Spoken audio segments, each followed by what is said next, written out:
Joining me is New Hampshire Representative Karen Ebel. So Karen, I said we'd talk about some of the things that interest you, and I'm assuming from our conversations earlier, DOT is a big interest of yours.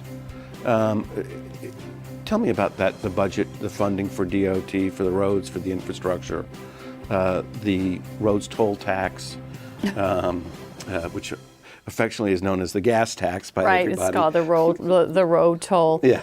Well, first of all, I think we need to clarify that the road toll is considered a user fee. That's right. No, it's not a tax. It's not a, the more you drive, the more you pay. And to use Al Gore's phrase, it is in a constitutional lockbox. I mean, people keep talking about how it's diverted here and it's diverted there and it's diverted to safety.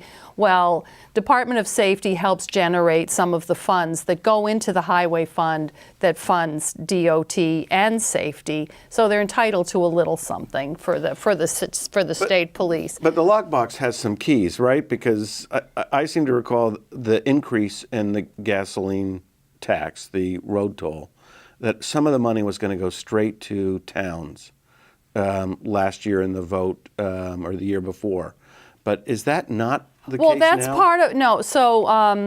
Where am I okay, off base let's just back up just a little bit. So let's just start with the operation budget because that's what where we had left off.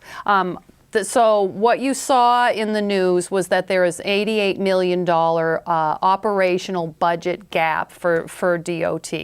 And actually, there was even a proposal on the floor coming from the Republican-controlled Finance Committee to increase the gas tax, but nobody was, 8 cents actually, to fill in that hole. Nobody really was in the mood for that, and so that went down in flames across the board.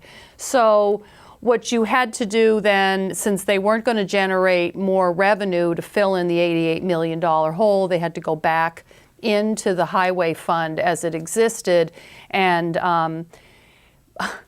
except that they didn't have enough money. So they funded $68 million of the $88 million hole. They took money from a dedicated fund, the Renewable Portfolio Fund. They took like $30 million there. They took $14 million from the university operational budget. And they took $8 million that was supposed to be used for paving by DOT in the various districts, pursuant to the last road toll increase. So they took some of that money and used that to plug the operational hole. And then what you were just referring to is standard operating procedure. 12% of the gas tax revenues are supposed to go to municipalities on an apportioned basis. And that's just standard. And so under the 4.2% increase that was continued, except for this budget, instead of giving the little bump up to the municipalities based on this new gas tax increase, they took part of that money and put that into the operations budget. So that's how they. So that's how they will get less money. They will get less money. Less than they would have gotten. Yeah. And so, when you talk about there are some keys to get into the lockbox, yes, but that money has to be used for roads. And, it's only fair that the municipalities get something, and that's the way they've worked it out. And just to continue. And we got a minute left, and I got to talk about casinos. All right. All right. Casinos. People look at that as an opportunity to increase revenue. Okay, so we have a revenue problem in this state. I don't really care what a lot of people may say. I think there is a revenue problem in this state. I do not believe casinos are the way to solve it. I don't believe the revenue estimates. It may be money coming in, but you have to see what the other costs associated with that are. The Restaurant Lodging Association opposed to it. A lot of businesses are opposed to it. We've been talking about substance abuse.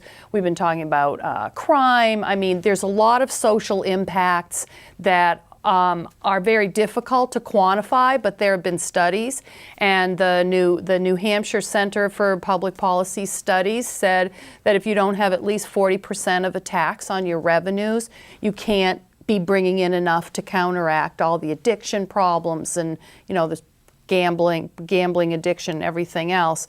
And the last, this version of it, I think it's about 33%. You compare that to the deal that Rhode Island cut, something like 60%, 50 or Pennsylvania. I mean, that shows you that there's more saturation.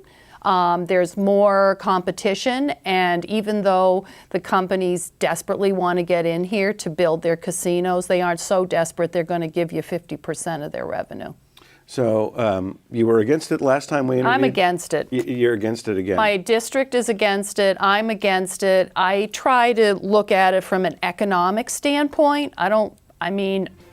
I barely will get a scratch ticket. That's how much I'm not a gambler. But if you look at it from an economic standpoint, different people feel different ways. I don't feel it I just don't think it's going to bring in the money, and I don't think it's the way to run a government. Well, we're out of time, and I know there are a lot of other issues we could cover, but we'll have you back sometime later. Okay. Thank you. You're welcome.